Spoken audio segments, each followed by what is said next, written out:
And he looked up and saw the rich men casting their gifts into the treasury. And he saw also a certain poor widow casting in thither 2 mites. And he said, Of a truth I say unto you, that this poor widow hath cast in more than they all.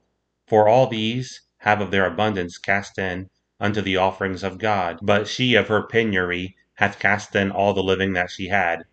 And as some spake of the temple, how it was adorned with goodly stones and gifts, he said, As for these things which you behold, the days will come, in the which there shall not be left one stone upon another, that shall not be thrown down. And they asked him, saying, Master, but when shall these things be? And what sign will there be when these things shall come to pass? And he said, Take heed that ye be not deceived.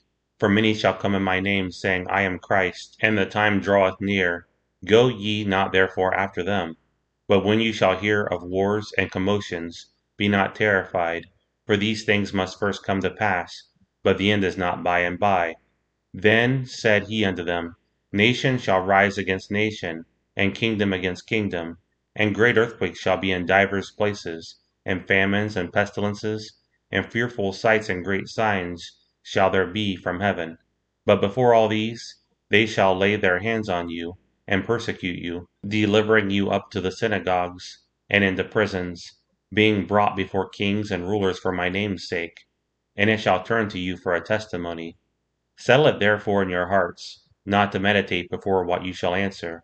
For I will give you a mouth and wisdom, which all your adversaries shall not be able to gainsay nor resist.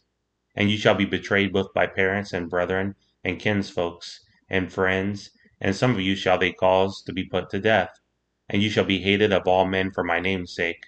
But there shall not a hair of your head perish. In your patience possess ye your souls. And when you shall see Jerusalem compassed with armies, then know that the desolation thereof is nigh. Then let them which are in Judea flee to the mountains, and let them which are in the midst of it depart out, and let not them that are in the countries enter thereinto. For these be the days of vengeance, that all things which are written may be fulfilled. But woe unto them that are with child, and to them that give suck in those days.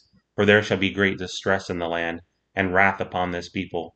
And they shall fall by the edge of the sword, and shall be led away captive into all nations. And Jerusalem shall be trodden down of the Gentiles, until the times of the Gentiles be fulfilled. And there shall be signs in the sun, and in the moon, and in the stars, and upon the earth distress of nations, with perplexity, the sea and the waves roaring, men's hearts failing them for fear, and for looking after those things which are coming on the earth. For the powers of heaven shall be shaken. And then shall they see the Son of Man coming in a cloud with power and great glory. And when these things begin to come to pass, then look up, and lift up your heads, for your redemption draweth nigh. And he spake to them a parable. Behold the fig tree and all the trees.